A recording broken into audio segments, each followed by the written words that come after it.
आज माशाअल्लाह रबीउल अव्वल शरीफ की यकम तारीख़ है। बाबरकतें वाला महीना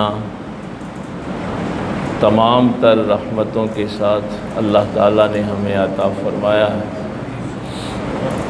अब इन रहमतों से हम कितना इस्तिफ़ादा करते हैं, कितना फ़ायदा उठाते हैं। हम तो माइल व करम हैं, कोई साइल ही नहीं है।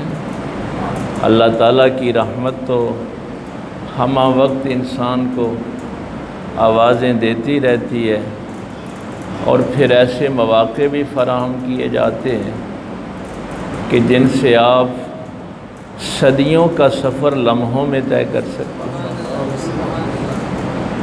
ये ख़ास दिन और रातें आपको इसलिए अता की जाती हैं। पिछला रुकू सूरह रूम का हमने जल्दी जल्दी ख़त्म किया था, चूँकि वो भी शुरू हुआ था अल्लाह यब्दउल खल्क़, जहाँ से हमारी बात शुरू हुई थी कि अल्लाह जब जहन में आए तो फ़ौरी तौर पे उस अल्लाह का तारुफ़ क्या हो कि मेरा पैदा करने वाला, मेरा खालिक। तो जो पैदा करने वाला है वही बताएगा कि इस जिस्म को मैंने इस्तेमाल कैसे करना है। तो ये गुफ्तगू हो गई थी। आज यहाँ फिर उसी बात को एक नए अंदाज में बयान किया। वमिन आयातिही अन खलक़कुम मिन तुराबिन, उसकी निशानियों में से, वमिन आयातिही, एक आयत नहीं, एक निशानी नहीं, जो उसकी लातादाद निशानियां हैं, उन निशानियों में से एक निशानी ये है अन खलक़कुम मिन तुराबिन, कि उसने तुम्हें मट्टी से पैदा किया। ये निशानी किस लिए होती है? जब आप निशान की बात करते हैं, निशान किस लिए होता है? निशान मंजिल का पता देता है। भाई निशान इसलिए होता है कि आपको मंजिल की खबर हो। आपने ये मस्जिद के ऊपर छोटे मीनार निशान के तौर पे क्यों लगाए हैं? कि लोग निशान देखें और मंजिल तक पहुंच जाएं। ये जो कुरान कहता है ना, सनुरीहिम आयातिना फिल आफाक़ व फ़ी अनफुसिहिम, वो निशानियां आफाक में भी दिखाता है और तेरे अपने अंदर भी दिखाता है। तो ये इतना खूबसूरत जुमला है कि अगर तू अल्लाह तक पहुंचना चाहता है तो उसकी निशानी तो तू खुद है।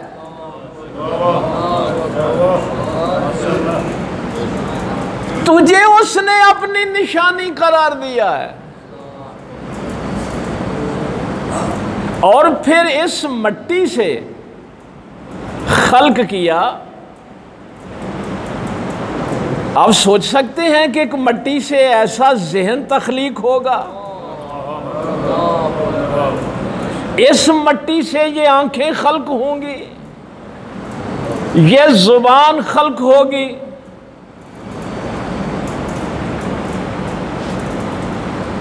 इसीलिए सरकार मौला कायनात सरकार अलीउल मुर्तज़ा करमल्लाहु ताला वजुल करीम से जब पूछा गया कि नमाज में हर रुकन एक एक दफ़ा है, रकत में हर रुकन एक एक दफ़ा, क़याम एक दफ़ा है, रुकू एक दफ़ा है, सजदे दो क्यों हैं? ये एक रकत में सजदे दो क्यों हैं? तो मौला कायनात ने सूरह मरियम की ये आयत जो सुनाने लगा, या सारी सूरह ताहा की 16वें पारे में, सूरह ताहा का दूसरा रुकू, आपने ये आयत तिलावत फरमाई, मिनहा खलक़नाकुम व फ़ीहा नुईदुकुम, फरमाया ये पहला सजदा इसलिए है कि जब सर सजदे में रखे, मिनहा खलकनाकुम, तो वो सजदा तुझे बताए कि तुसी मिट्टी से बना हुआ है। मिनहा खलकनाकुम, उसने तुझे इस मिट्टी से बनाया है। और आयत का अगला हिस्सा क्या है?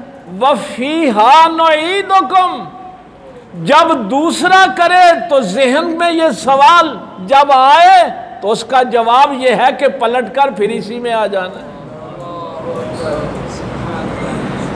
काश कभी ये एक सजदा नसीब हो जाए हैं।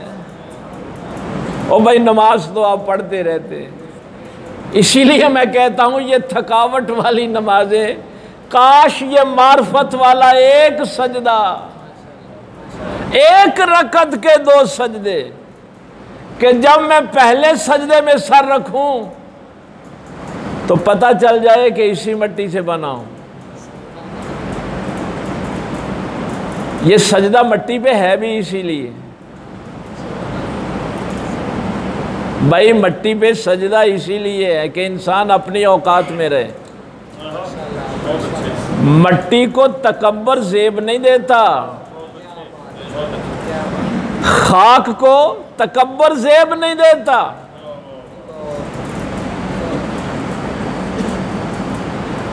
वैसे तो मुहक्किकीन ने इस पे बड़ी बातें लिखी। वो कहते हैं कि अल्लाह ताला ने इस ज़मीन को सख्त क्यों बनाया? इंसान को पैदा किया, इस मिट्टी से बनाया और ज़मीन को सख्त बनाया, और मेरे ऊपर आसमान बुलंद बनाया। इस आयत से ये भी एक फ़लसफ़ा जो है वो ईजाद हुआ है। इस हवाले से भी लोगों ने इस आयत को देखा है कि मेरे पाँव के नीचे ज़मीन सख्त है लेकिन मेरे ऊपर आसमान बुलंद है। और जब भी आप बच्चे को खड़ा करके देखते हैं तो नीचे की तरफ देखते हैं या ऊपर की तरफ देखते हैं? अब इतना बड़ा हो गया है, वो यही कहते हैं ना, अब ये इतना बड़ा हो गया। तो वो कहते हैं कि ये आयत यही बता रही है कि ज़मीन सख्त बनाई है, अब इससे ज़्यादा न गिरना, बुलंदी की तरफ कोशिश करना। अल्लाह ने तुझे जलील होने के लिए पैदा नहीं किया, बुलंद होने के लिए पैदा किया। वो काम कर जिससे तुझे बुलंदी मिले। इसलिए तेरे पांव के नीचे जमीन सख्त बनाई है कि अब इससे ज्यादा ना गिरना, अब कमीना ना बनना, कम ज़र्फ ना बनना। आसमान बुलंद किया है। और यही बात मेरे पाक पैगंबर सल्लल्लाहु अलैहि वसल्लम ने बयान फरमाई कि जब इस मिट्टी के ऊपर इंसान सर सजदे में रखता है, इज्जत इख्तियार करता है, अपने आप को खाकसार बनाता है, तो अल्लाह फिर इसको नीचे की तरफ नहीं जाने देता। जितना तू उसकी बारगाह में झुकता है उतना ही वो तुझे बुलंद करता है। हमने भी तो बुलंदी के उसूल और बना लिए ना। और भाई अगर बुलंद भी होना चाहते हो तो अल्लाह के सामने झुकना सीखो, वो तुम्हें खुद बुलंद कर देगा।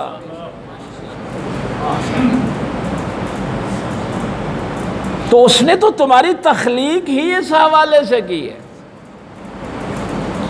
और इतनी बढ़िया बात कि बनाया तुझे खाक से, लेकिन तू निशानी अपने खालिक की, उसकी निशानियों में से एक निशानी तू है। हालो नब्बेकुम बिखयारिकुम। जब मेरे पाक पैगंबर सल्लल्लाहु अलैहि वसल्लम ने यह सवाल किया, तुम में से बेहतरीन कौन है, कौन खैर वाला है, कौन इज्जत और अजमत वाला है? सहाबा का जो तरीका था, अल्लाह आलम व रसूल, अल्लाह और उसका रसूल ही बेहतर जानते। खियारुकुमुल्लज़ीना इज़ा रअऊ ज़ुकिरल्लाह, फरमाया तुम में से बेहतरीन वो है जिसे देख के खुदा याद आ जाए। और भाई तू निशानी है अल्लाह की, अपने मुकाम को पहचान। व मिन आयातिही अन खलक़कुम मिन तुराब, उसकी निशानियों में से ये निशानी है कि उसने तुझे मट्टी से खल्क किया है। वैसे तो कुरान करीम ने इस बात पे बड़ा ज़ोर दिया है, उसके खालिक होने पे जितना ज़ोर है ना, इतना किसी और सिफ्त पे नहीं है। एक खालिक होने पे और एक रब होने पे, इन दो सिफात पे बड़ा ज़ोर है। आप पहली वही को देखें, इक़रा बिस्मि रब्बिकल्लज़ी खलक़, आगाज ही कुरान का इस बात से हुआ है, पढ़ो अपने रब के नाम से। इक़रा बिस्मि रब्बिक, अपने रब के नाम से पढ़ो। कौन रब भाई, कौन रब? किस रब के नाम से पढ़े? इक़रा बिस्मि रब्बिकल्लज़ी खलक़, वो रब जिसने पैदा किया है। पहली वही में ये बात बताई कि रब का तारुफ ये करवाना कि वो खालिक है। और मेरे पाक पैगंबर सल्लल्लाहु अलैहि वसल्लम ने भी मुशरिकीन मक्का के सामने यही बात रखी थी,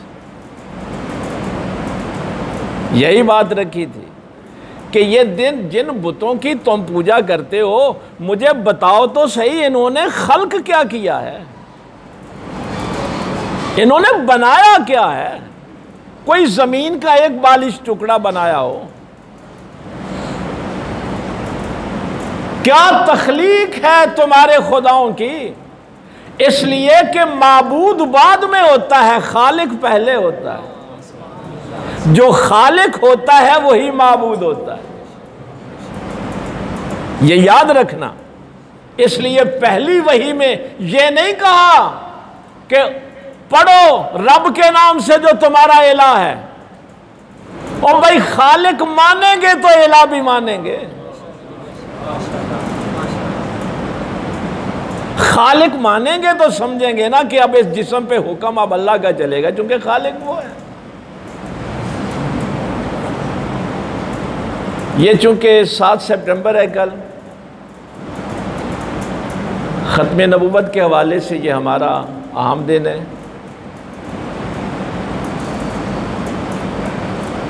मेरी मर्ज़ी तो थी कि आज मैं तफसीलन ज़ाहिर है ख़त्म नबूवत के हवाले से, लेकिन आज सिर्फ़ एक बात आपके सामने रखूँ। शाह अब्दुल अज़ीज़ मुहद्दिस देलवी रहमतुल्लाह ताला अलैह, आज बात मुहद्दिसीन की करेंगे भाई, हैं? ये शाह वलीउल्लाह मुहद्दिस देलवी के फ़र्जंद हैं, बड़े बेटे। ये भी मुहद्दिस है, हदीस पे काम किया सारी ज़िंदगी। शाह वलीउल्लाह भी मुहद्दिस है हदीस पे। ये मुहद्दिस का लफ्ज़ जिसके साथ है ना, उसका माना होता है कि इसने हदीस पे काम की। उनकी किताब है सिर्रुश शहादतैन। सिर कहते हैं राज को, शहादतैन 2 शहादत, तो ये किताब का नाम है। अब उर्दू में तर्जमा हो गया, लाहौर से मिल जाती है अगर कोई मुताला करना चाहे। उन्होंने बड़ा खूबसूरत जुमला उसमें लिखा। अब फरमाते हैं कि पाक पैगंबर सल्लल्लाहु अलैहि वसल्लम पे नबूवत ख़त्म क्यों हुई। ख़त्म नबूवत के हवाले से एक बड़ा खूबसूरत जुमला, बस उस एक जुमले से ही शायद ख़त्म नबूवत का एक बड़ा मामला जो है वो आपके सामने आ जाए, हल हो जाए। वो कहते हैं कि अल्लाह ताला ने 1,24,000 कमो बेश जो पैगंबर हैं, हर नबी को अलहदा-अलहदा मोजज़ात अता की। भाई अल्लाह के रंग भी तो बड़े हैं ना, हाँ, वो जिस पे राजी होता है उसको अपना अलहदा ही रंग देता है। ये भी याद रखना, जिसको वो सरदारियां देता है ना उसको रंग अलहदा ही देता है। ये मैं कुरान की आयत का तर्जुमा आपको अर्ज कर रहा हूँ। तिल कर रसूल फद्दलना बादहुम अला बाद। वो अल्लाह जिसने रसूलों को बाज पे फजीलत दी। मिनहुम मन कल्लम अल्लाह, उनमें से किसी को अपने कलाम के लिए मुंतखब किया, कलीमुल्लाह बनाया।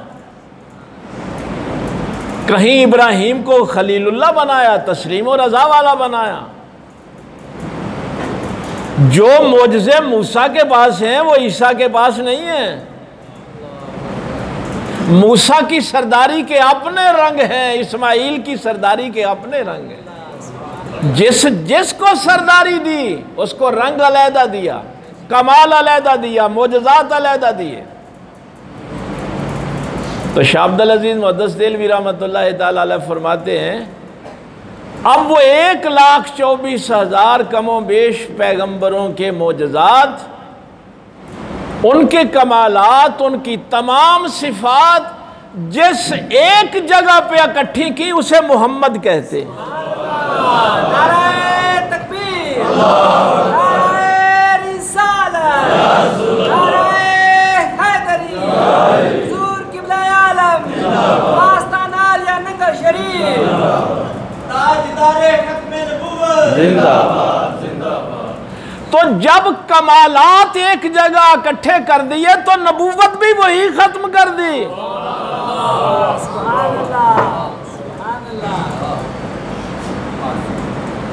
ये जितने भी सिफाते खैर हैं, जितने भी कमालात हैं, सब मेरे पाक पैगंबर सल्लल्लाहु अलैहि वसल्लम, और उसके बाद जो अपने महबूब को कमालात दिए, एक वो कि जो सब इकट्ठे किए जो गुज़श्ता अंबिया में थे, अब उसके बाद अपने पैगंबर को और कमालात अता किए। मसलन ये मेराज का मोजज़ा किसी पहले नबी के पास नहीं था। इसको फिर खसाइसे कुबरा मोजज़ात कहते हैं। जब कभी ये लफ्ज़ लिखा हो ना, खसाइसे कुबरा मोजज़ात, तो ये वो मोजज़े हैं जो सिर्फ रसूलुल्लाह को अता किए, पहले किसी नबी को नहीं दिए।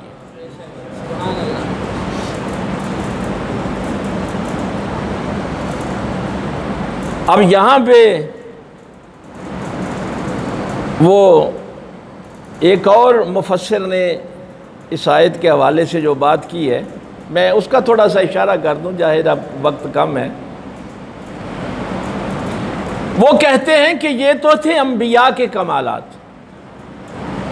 इस पे मौलाना शिबली नमानी ने भी अपनी सीरत की किताब, वो तो ज़ाहिर है अधूरी छोड़ के फौत हो गए, और बाद में उस किताब को मुकम्मल किया था उनके शागिर्द हैं सैयद सलमान नदवी।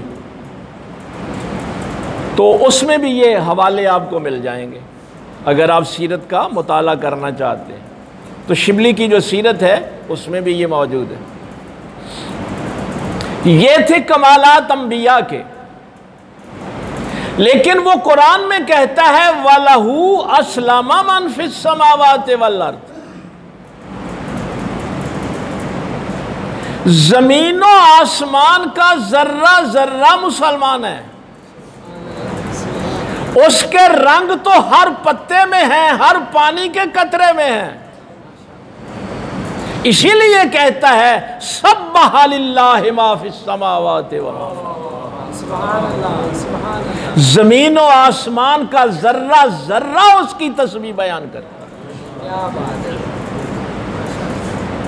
क्यों उसकी पाकी बयान करते? जब उसके कमालात को देखते हैं तो उसकी पाकी, भाई परिंदे सुबह उठते हैं, अल्लामा इकबाल ने भी तो यही बात कही थी आपसे। अल्लामा इकबाल फरमाते थे परिंदे सुबह उठते हैं तो क्या करते हैं, पहला काम अल्लाह की हमद बयान करते हैं, अल्लाह की तस्बीह बयान करते हैं कि सवेरे उठ के ही अपने काम ते नस पैंदे ने रोजी रोटी वास्ते हैं। और भाई जानवरों की आवाज़ें सुबह उठ के सुन लिया करो। वो सुबह उठते हैं तो उठते ही अपने खालिक की तस्बीह बयान करते हैं, हम्द बयान करते हैं। इसी तरह सारे जानवर, हशरात, और अपना रिज़्क़ की तलाश में बाद में निकलते हैं। तो सवेरे जे तुसी उठ के नमाज ना पढ़ो तो रिज़्क़ की तलाश में निकल जाओ तो अल्लामा इकबाल फरमांदा फिर तुहानू डंगरां नालों अच्छा कौन आखे? किवें कहंदे हो कि असीं जानवरां नालों चंगे हैं? एक जानवर को तो पता है कि सुबह उठ के पहले अपने खालिक की तस्बीह बयान करनी है, फिर रोजी रोटी के लिए निकलना। और तुम्हें सुबह सुबह यह फिक्र होती है कि पहला अपने काम दे चलिए। तुम कैसे कह सकते हो कि हम जानवरों से बेहतर हैं? वो बंदा जानवरों से बेहतर नहीं हो सकता जिसको इतना भी एहसास नहीं है कि मैंने सुबह उठ के पहले अपने खालिक के सामने सर बसजूद होना है, तस्बीह बयान करनी।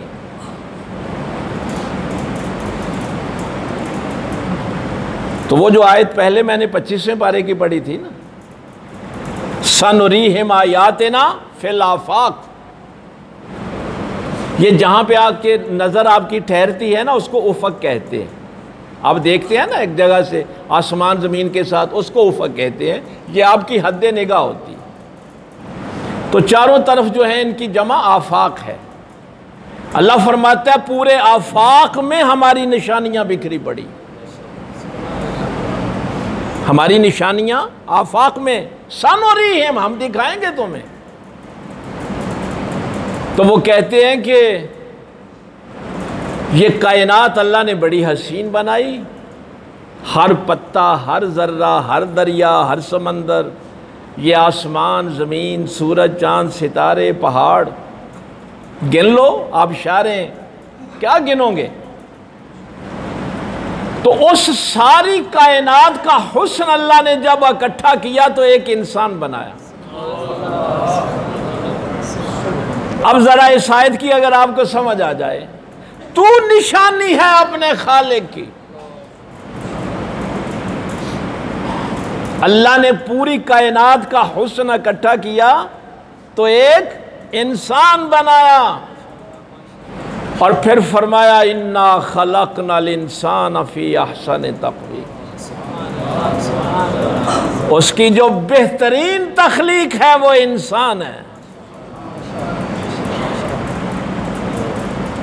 अल्लामा इकबाल ने इसीलिए कहा था, तू, अल्लाह कहता है तू मेरा नहीं बनता, अपना तो बन।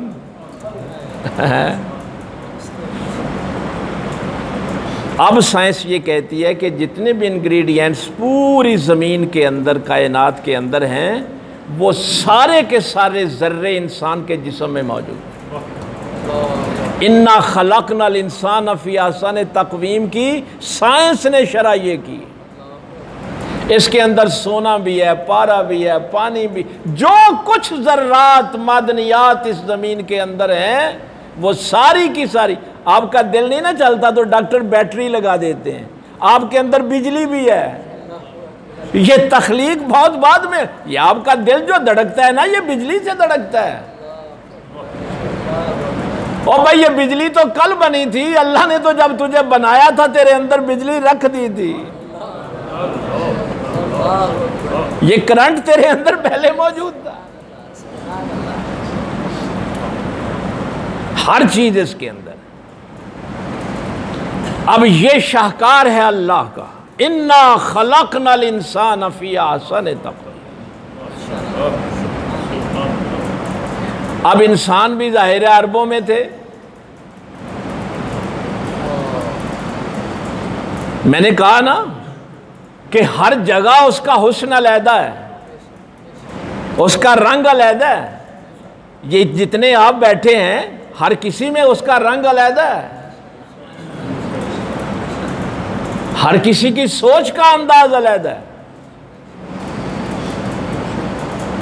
अब उसने कहा अच्छा ये भी तो उसका हुस्न बिखरा हुआ ही है ना करोड़ों अरबों इंसानों में। अब उसने तमाम इंसानों के कमालात इकट्ठे किए और एक नबी बनाया है? तमाम इंसानों के कमालात इकट्ठे करके एक नबी बनाया। मैं ज़रा जल्दी जल्दी, चूँकि वो घड़ी मेरे सामने है, टाइम बहुत थोड़ा रह गया, 2-4 जुमलों में इसको समेट दूँ। अब अंबिया भी 1,24,000 कमोबेश थे। अब उन तमाम अंबिया के कमालात इकट्ठे करके अल्लाह ने एक रसूल बनाया। अब रसूल भी 313 या 317, ये 2 रवायतें। चलो 317 वाली बड़ी रवायत ले लें। अब भी उसका हुस्न 317 में बिखरा हुआ है। फिर उसने 5 उलुल अज़म रसूल बनाए। हज़रत नूह अलैहिस्सलाम, हज़रत इब्राहीम अलैहिस्सलाम, हज़रत मूसा अलैहिस्सलाम, हज़रत ईसा अलैहिस्सलाम, और पाक पैगम्बर हज़रत मुहम्मद रसूलुल्लाह सल्लल्लाहु अलैहि वसल्लम। अब ये तरतीब ज़हन में रहेगी ना। व मिन आयातिही अन खलक़कुम मिन तुराब। अब ये तरतीब ज़हन में रहे, सारी कायनात में उसका हुस्न, उससे एक इंसान, इंसानों में से फिर एक नबी में वो सारे कमालात जमा किए, फिर वो सारे कमालात एक रसूल में जमा किए, वो सारे कमालात एक उलुल आज़म रसूल में। अब शाह अब्दुल अजीज़ मुहद्दिस देलवी रहमतुल्लाह ताला अलैह का जुमला एक तरफ, उन्होंने कहा है अंबिया की बात कि अंबिया के कमालात इकट्ठे किए तो मुहम्मदुर रसूलुल्लाह की ज़ात बनाई, इसलिए वहां पे नबूवत खत्म कर दी। नाराए तकबीर, नाराए रिसालत, नाराए हैदरी, जश्न ईद मिलाद नबी, खत्म नबूवत। लेकिन यहां पे ये और ज़ाविया देखने का, सैयद सलमान नदवी का ये जुमला आपको अर्ज करने लगा। सैयद सलमान नदवी ने यहां ये लिखा कि कायनात का हुस्न एक इंसान में, इंसान का नबी में, नबी का रसूल में, इस पे काम किया है हमारे ये जो तफसीर नईमी वाले हैं, मुफ्ती अहमद यार खान रहमतुल्लाह ताला अलैह, उन्होंने भी इस पे ये जुमले लिखे। भाई उन लोगों के नाम आपको पता होना चाहिए। ये बददियानती होती है कि किसी के नाम, काम को आप अपने तौर पे बयान करना शुरू करें। वो कहते हैं कि ये कायनात हुस्न अल्लाह का हुस्न है ना, और ये हुस्न सारा अल्लाह का है, ये कमाल सारे अल्लाह के। ये कायनात हुस्न जब बिखरी तो लामहदूद थी, जब सिमटी तो लफ्ज़ मोहम्मद में सिमट गई।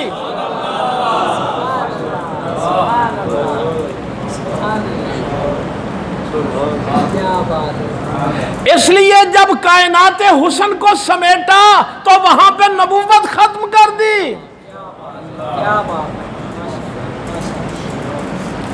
लेकिन किताब का नाम है सिर्र शहादतैन। आदम का कमाल क्या था? इल्म। और भाई फरिश्तों ने यही कहा था ना कि हम आदम के इल्म का मुकाबला नहीं कर सकते। वो आदम का इल्म भी दिया, लेकिन क्या करें, यहाँ पे मौलवी अभी इसी जिद में हैं कि जिब्रील उस्ताद था नबी पाक का, और जो सारे फरिश्ते आदम के सामने आजिज़ आ गए थे, वो फरिश्ता मेरे नबी का उस्ताद बनेगा। जो मेरे नबी के एक मुक्तदी नबी आदम अलैहिस्सलाम के सामने। लेकिन मुल्ला की जिद है कि नहीं, जिब्रील उस्ताद था।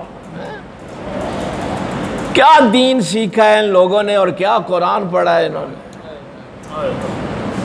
क्या मार्फत अपने पैगंबर की हासिल की है।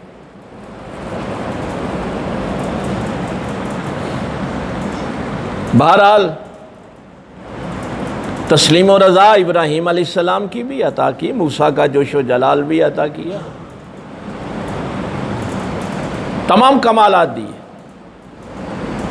लेकिन एक कमाल को रोक लिया,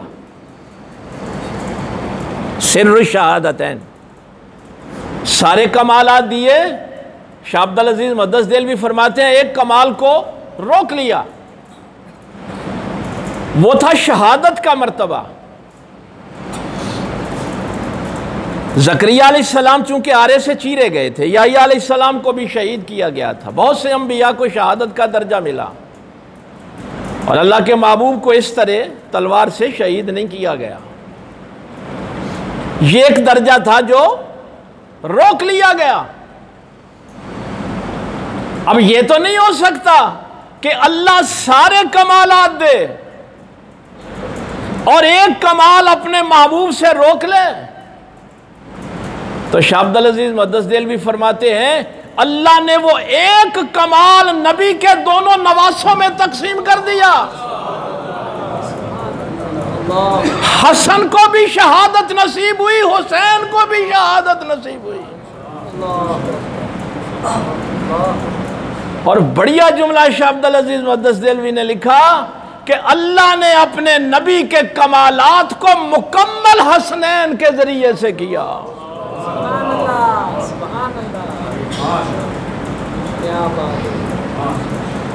हजरत अबू हुरैरा रज़ी अल्लाह ताला अन्हु की हदीस आप सब उलमा से सुनते हैं। ये वो हदीस है जिसको सुन्नी, वहाबी, देवबंदी सब बयान करते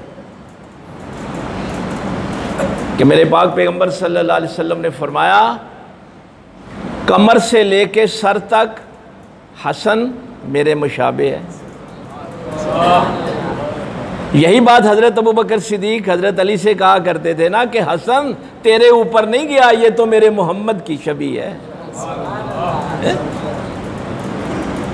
और कमर से लेके पांव तक हुसैन मेरी छवि है।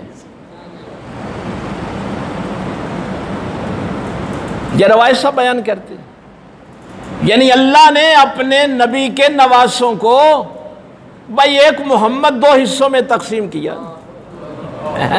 कमर से ऊपर हसन मोहम्मद है, कमर से नीचे हुसैन मोहम्मद है। इसलिए शहादत एक को नहीं दी, चूंकि शहादत पूरे मोहम्मद को देनी थी, इसलिए हसन को भी शहादत अता फरमाई, हुसैन को भी शहादत के दर्जे पे रखा। इसलिए किताब का नाम उन्होंने लिखा है सिर्र शहादतैन, ये दो शहादतों का राज। और ये कुरान ने कहा है ना, जब मुबाहले के लिए गए थे अबनाना व अबनाकुम, हम अपने बेटों को लेके आते हैं, तुम अपने बेटों को लेके आओ। ये तीसरे पारे की आयत। तो हुजूर अपने बेटों की जगह किसको लेके गए थे? इमाम हसन और हुसैन को लेके गए। लेकिन यकीन जानिए 28 सफ़र को मुझे इतना दुख हुआ, इतनी तकलीफ हुई, मैं खाना खुदा में बैठा हूँ। कितने लोगों को पता है कि 28 सफ़र इमाम हसन की शहादत का दिन है? निशानी है ना, हसन निशानी है मुहम्मदुर रसूलुल्लाह।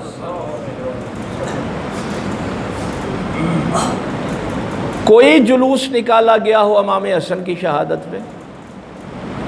10 मुहर्रम को तो बड़े जुलूस निकलते हैं ना। इमाम हसन का पता है, इमाम हुसैन फरमाते थे ये मेरा भाई नहीं है, मेरा इमाम भी है।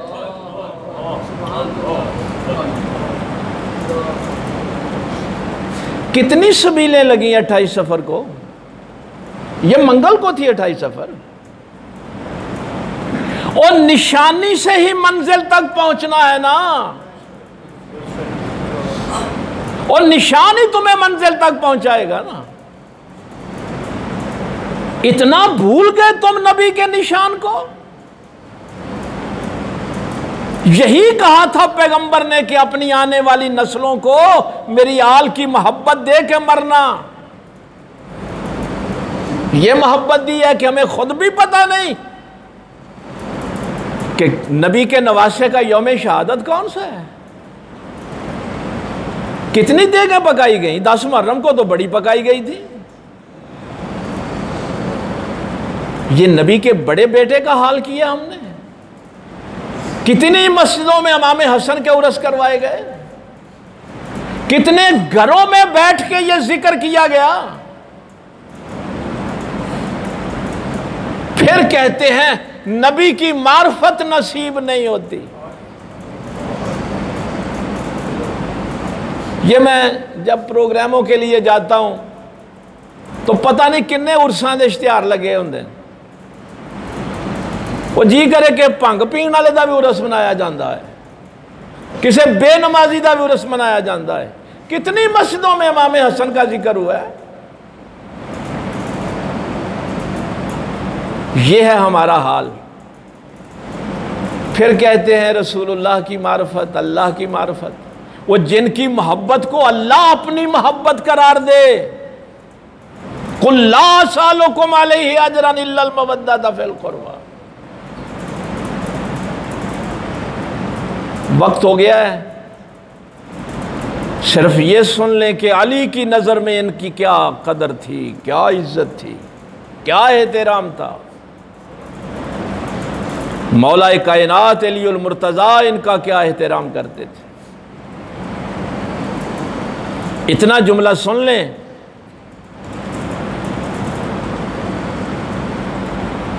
बाकी आपको ना भी याद रहे, पाक पैगंबर सल्लल्लाहु अलैहि वसल्लम ने जो 82 जंगें 83 लड़ी हैं, उन तमाम जंगों में गज़वाए बदर से लेके गज़वाए हुनैन तक और बाद वाला बड़े मार के यही हैं। जो मुकाम शुजाअत का हजरत अली को था नबी पाक के दौर में, वही अली के दौर में मुकाम शुजाअत का इमाम हसन का था। जितनी भी जंगें सरकार अलीउल मुर्तज़ा के दौर में लड़ी गई, उनमें अगर कोई शुजाअत सामने आता था तो वो हसन आता था।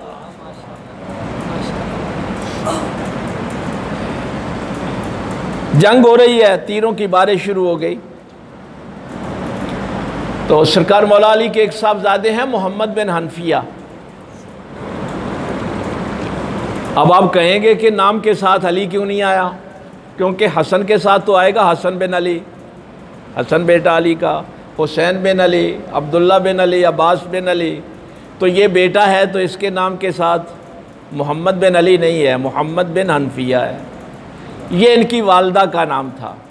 ये एक फिर अलहदा मौजू हो जाएगा, लेकिन ये कभी नाम आए ना मोहम्मद बिन हनफिया, तो ये हज़रत अली के साहबजादे और बड़े दलेर थे, बड़े शुजा थे ये भी।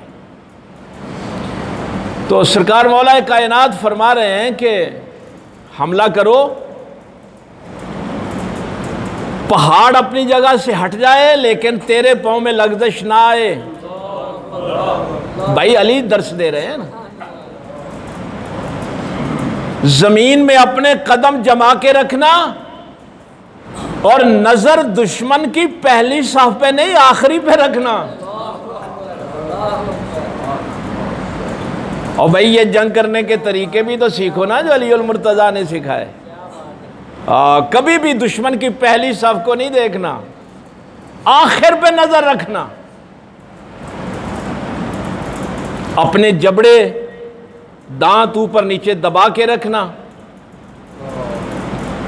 ये सारी वो ज़रा लंबी बात है ये, लेकिन आखिर में फरमाया बेटा जब जाने लगो तो सर अल्लाह की बारगाह में झुका के जाना,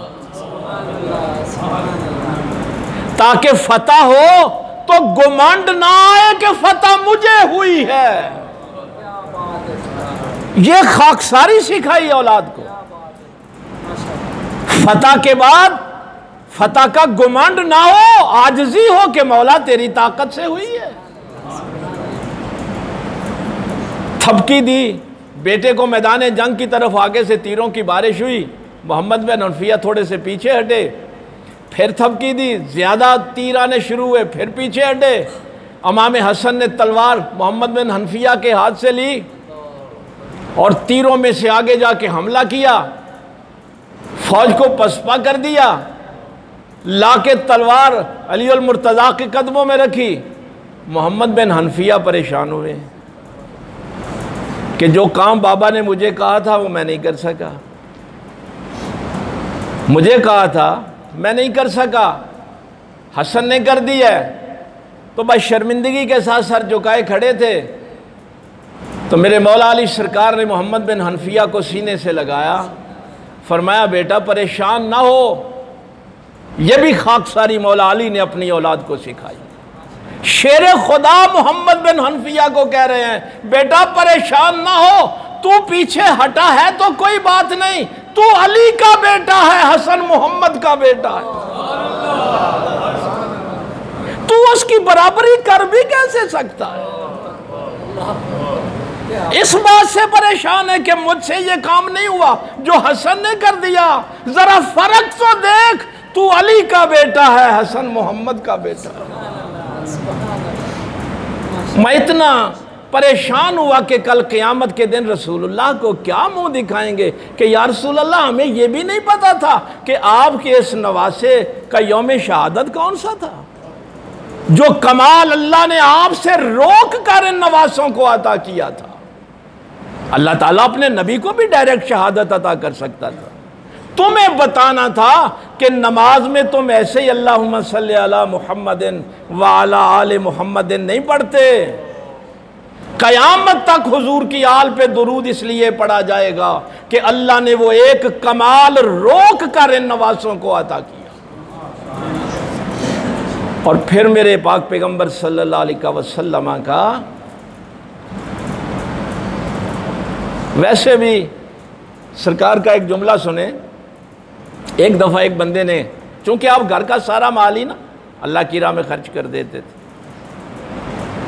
तो एक बंदे ने कहा कि हुजूर आप घर में कुछ भी नहीं छोड़ते। ये नबी पाक की सखावत भी इमाम हसन के अंदर जो थी। आपने फरमाया ये जुमला ज़हन में रखना। इमाम ने फरमाया कभी कभी ज़हन में आता है कि कुछ घर भी रख लूँ, लेकिन फिर सोचता हूँ कि ये जो अल्लाह का बंदा साइल बन के आया है, मैं इस अल्लाह के बंदे से रोक रहा हूँ, अगर अल्लाह ने मुझसे रोक लिया तो मैं क्या कर सकता हूँ। अगर वो खुदा मुझसे रोक ले तो मैं क्या कर सकता हूँ। इसलिए मैं अल्लाह की मखलूक से कभी हाथ रोकता नहीं हूं ताकि मेरा खुदा मेरी तरफ से हाथ ना रोके। ये उनका करम था, ये उनकी सखावत थी। उनके जिक्र से अल्लाह भी खुश होता है, रसूलुल्लाह भी खुश होते हैं। अल्लाह ताला अमल की तौफीक दे। आखिर दावाना।